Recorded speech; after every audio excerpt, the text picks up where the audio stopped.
So yesterday I was getting my dose of Graham Stephan when I noticed he posted a very interesting video about analysis of Tesla. And I was like, ooh, this I gotta see. It's very interesting. So I remembered to smash that like button. And also I noticed he said something very interesting at around the 1 minute mark, which really captured my attention. And this is the clip right here. Added into the S&P 500. And don't worry, this is not going to be a whole bunch of anecdotes just pointing to a Tesla stock chart with imaginary chart lines just projecting where it's going to be one day. Instead, we're going to be covering the actual statistics behind this and whether or not it's a good investment. And at first I was like, oh, thank you, Graham. The last thing I really wanted to watch today was some bizarre video about putting lines on a Tesla chart using nothing more than anecdotal experience to explain where the stock price might go at some point in the future. But then I thought about it for a moment and I was like, wait a moment. I'm the one who loves to make videos using nothing more than anecdotal experience, putting imaginary lines on charts, giving a very vague and unspecified price prediction of where Tesla stock might end up being at one point in the future. In fact, I made a video about Tesla just 3 days ago. At this point, you might be wondering, how the hell do you know that he was responding to your video in particular, not somebody else's videos? There could be dozens of Tesla analysis videos out there that meet the exact same criteria of using anecdotal experience and putting lines on a chart.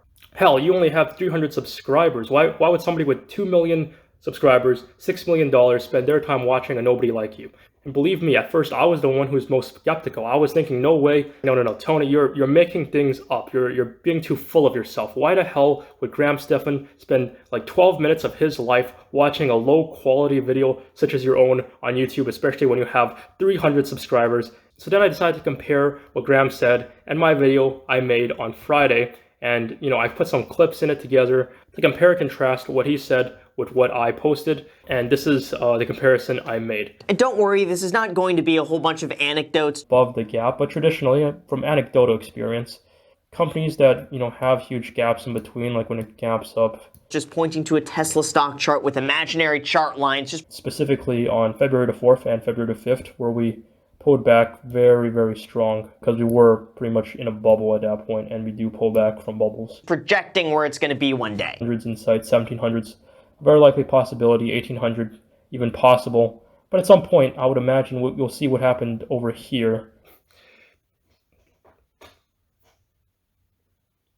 Now, I'm not going to tell you for sure that he definitely watched my video. Yeah, he did. I'm not going to say that, but that's the correlation I found between the two videos, and it's up to the viewer's interpretation as to whether or not he actually did watch my video or not. But I did go back and look at a lot of other Tesla analysis videos. Believe it or not, I did not find too many chart analysis videos on Tesla posted in the last week. In fact, I think mine was the most popular video. So I think it actually does make some sort of actual logical sense he did watch my video, which I gotta say, if that is the case, I'm honestly flattered. I know in the video title it says roasted, but no, I don't think he was trying to roast me. Obviously, I did not feel roasted at all. In fact, I'm not going to be here saying that I was his biggest fan from day one, but I have been watching him for about 2 years. I've watched at least like 50, maybe like 70 of his videos. I think he makes great content. He's definitely one of my favorite YouTubers. So if he actually did watch my video, I do feel extremely honored.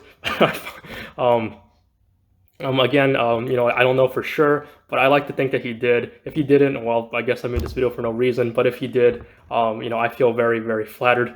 In the 1 in a million chance, Graham, you are watching this video, please do confirm in the comments as to whether, yes, you did watch my video or not. Either way, I found it to be very interesting. Even if Graham didn't watch my video in particular, I think you can kind of see that my video matched all of the qualities of what Graham was talking about.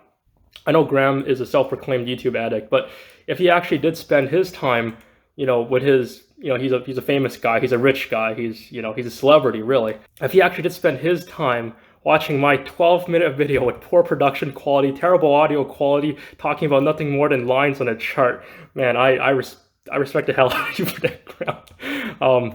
Much love. I've been watching Graham for about 2 years, so if he did watch a video of mine, no, really, I am very much flattered that he would spend his time listening to my monotone voice. But yeah, thank you very much for watching this video, and I hope you enjoyed.